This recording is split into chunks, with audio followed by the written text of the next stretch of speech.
Babala po at sensitibong balita, pinasight in contempt ng mga senador ang isa sa dalawang sospek na inakusahan ng baguhang aktor na si Sandro Mulak ng pagmomolestya. Yan ang ulat ni Daniel Manalastas.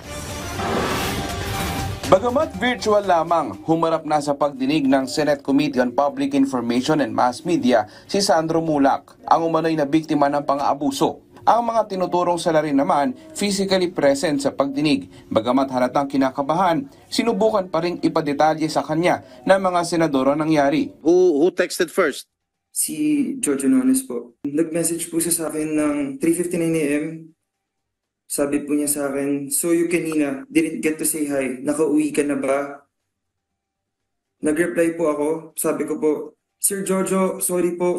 Di po kita nakita kanina. Naka-check-in po kami right now sa Marriott, sir. Hope to see you soon po, Sir Jojo."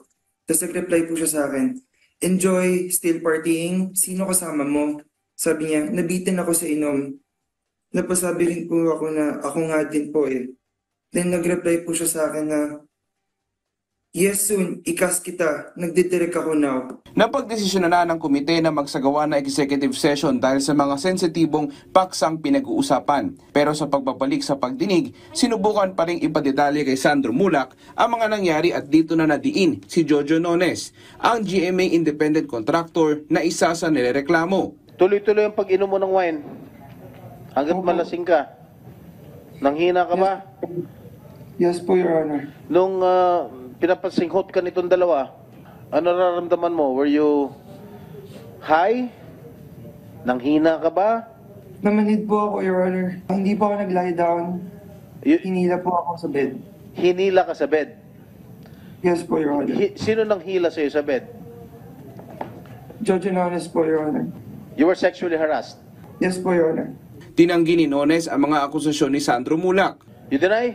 Yes po, Your Honor, we deny allegations po. Ano ginawa niyo doon sa bata? Wala po kaming ginawang masama kay Sandro, Your Honor. Ano nga ginawa niyo? Doon nandun siya. Wala po, Your Honor. Really? Nagkwentuhan, we Really? played music, we socialized. Tumaas na ang tensyon matapos manggigil si Estrada sa mga detalyeng inilahad ni Sandro Mulak. At his own volition because you texted him. Your Honor, with all due respect po, he said po, aakyat po siya, dadaan po siya saglit. Because you texted him. Tinanggal ba t-shirt mo, Sandro? Si Richard po yung nagtanggal. Polo po yung tinanggal, hindi po t-shirt, Your Honor. Your Honor, hindi po totoo yun. Hindi na kayo naawa sa bata? Your Honor, with all due respect, please don't judge us. Hindi pa po kami convicted sa case. The case but has you're just lying. been filed po. We are not lying I'm not po, Your judging you, Honor. you're lying. We're also just defending our side, Your Honor. It is our constitutional right to defend our right. Hindi kumbinsido ang mga senador sa pahayag ni Nones, dahilan kung bakit ipinakontempt siya ng mga senador. Hindi pa nga lang mabatid ngayon kung hanggang kailan siya madedetine sa Senado. Daniel Manalastas para sa Pambansang TV sa Bagong Pilipinas.